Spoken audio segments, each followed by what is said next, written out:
હર્ષભાઈ ત્રિવેદી। હર્ષભાઈ, શું ઘટના બની હતી અને આજે પોલીસે જે નિવેદન આપ્યું એને વિશે આપ શું કહેશો? ઘટનામાં એવું હતું કે આ જે પરાગભાઈ છે એ એક્ટિવામાં ન્યારી ડેમ રોડ કાલાવડ રોડથી ન્યારી ડેમ તરફ જઈ રહ્યા હતા અને ઓટીબી પાસે વળતા સામેથી પૂર્વ ઝડપે બંબાટ ટાટા નેક્સોન ગાડી આવેલ અને પરાગભાઈને ફંગોળી દીધેલ। અને એમ કહી શકીએ કે આ વિડીયો વાયરલ થયા છે। જે પણ કોઈ એ વિડીયો જોવે ને તો આમ કાપી જાય એવો વિડીયો આવેલ છે।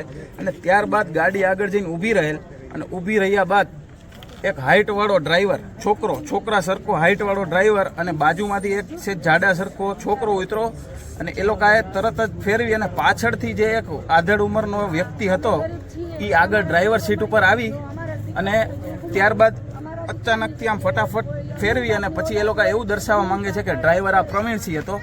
ત્યારબાદ ગાડી પંચર હોવાથી તે ત્યાંથી ભાગી ન શક્યા એટલે અહીંયા થોડીક વાર ઊભા રહ્યા। બીજી ગાડી આવી એમાં તે ચાલ્યા ગયેલા ને તે ચાલ્યા ગયા તે દરમિયાન જે પહોંચેલ અને 100 નંબરમાં ફોન કરે અને 100 નંબરમાં ફોન કર્યા બાદ 100 નંબરની ગાડી આવેલ અને નમનભાઈએ અહીંયા પૂછપરછ કરી આ પાનવાળાને જે બીજા વ્યક્તિ હતા એમના દ્વારા એવું કહેવામાં આવેલ એક યંગ છોકરો સરખો ડ્રાઈવર ગાડી ચલાવતો હતો અને એમને આ અકસ્માત કરેલ છે।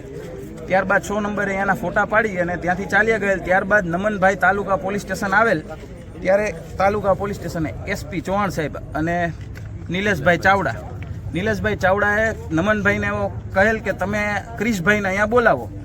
ત્યારે નમનભાઈએ એવું કહેલ કે હોસ્પિટલે છે, હું અહીંયા જઈશ તો એ આવી શકશે। તો એમને કીધું તમે અહીંયા રહ્યો ને એમને પણ અહીંયા બોલાવો। ક્રિશભાઈને બોલાવવામાં આવ્યા ત્યારે એમને બધી વિગતમાં એવું દર્શાવ્યું કે આ જે ડ્રાઈવર છે આ 3 આરોપીઓ અહીંયાથી બીજી ગાડીમાં ચાલ્યા ગયેલા। ત્યારબાદ આ પ્રવીણસિંહ બચુભા જાડેજા જે પાછળ બેઠેલ હતા, જે ડ્રાઈવર બનવાનો ઢોંગ કરતા હતા, એ પોલીસ સ્ટેશને હાજર થયેલ અને એવું નિવેદન આપેલ કે હું ગાડી ડ્રાઈવ કરતો હતો। ખરેખર આ પ્રવીણસિંહ બચુભા ગાડી ડ્રાઈવ કરતા નહોતા અને પ્લસમાં ડ્રાઈવર બદલાવી અને સૌથી મોટો ગુનો કરેલ છે।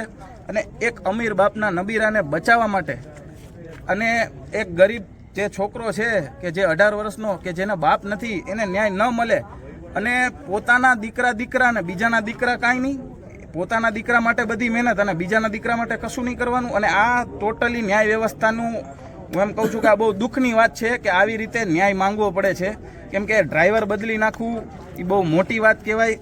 અને પ્લસમાં એક માણસ આજે ગુજરી ગયેલ છે એના માટે કોઈ સહાનુભૂતિ દર્શાવેલ નથી અને ત્યારબાદ એ ડ્રાઈવર રાખવા માટે દબાણ કરેલ છે અને એવું કહેલ છે કે તમારે ક્લેમથી મતલબ છે ને ડ્રાઈવર ગમે તે હોય। એટલે આ અમારી સરકાર તરફ, પોલીસ તરફ, બધા તરફ માંગ છે કે આ ગરીબ છોકરાને ન્યાય મળવો જોઈએ અને ત્યારબાદ જ અમે આ પોસ્ટમોર્ટમ કર્યા બાદ અમે બોડી રિસીવ કરવાના છીએ।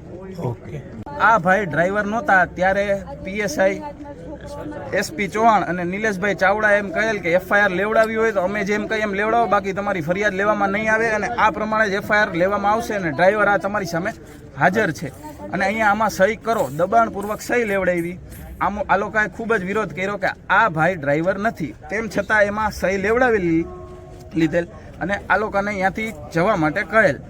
ત્યારબાદ આમાં આ ડ્રાઈવરને ન બદલવા માટે રાજુભાઈ દવે, જસ્મીનભાઈ દવે અને એમની સાથે અન્ય ઘણા વ્યક્તિઓ હતા અને ખરેખર પોલીસે જ્યારે એફઆઈઆરમાં એવું ખુલાવેલ કે આ ડ્રાઈવર છે તો ડ્રાઈવરને તેવી પૂછપરછ નથી કરેલ કે ગાડી કોની છે તે છુપાવેલું, ગાડી કોના નામે છે તે છુપાવેલું, બરોબર છે। અને આ બધી જ હકીકત પોલીસવાળાને ખબર હોવા છતાં પૂરેપૂરું આમાં એવિડન્સનો નાશ કરવાનો કોશિશ કરેલ છે અને ત્યારબાદ સીસીટીવી અમે 22 તારીખે પોલીસવાળાઓને મોકલેલ હતા, તેમ છતાં આજે ડીસીપી સાહેબે એવું નિવેદન આપ્યું કે 2 દિવસ પહેલાં મળેલ છે, એ ખોટું છે।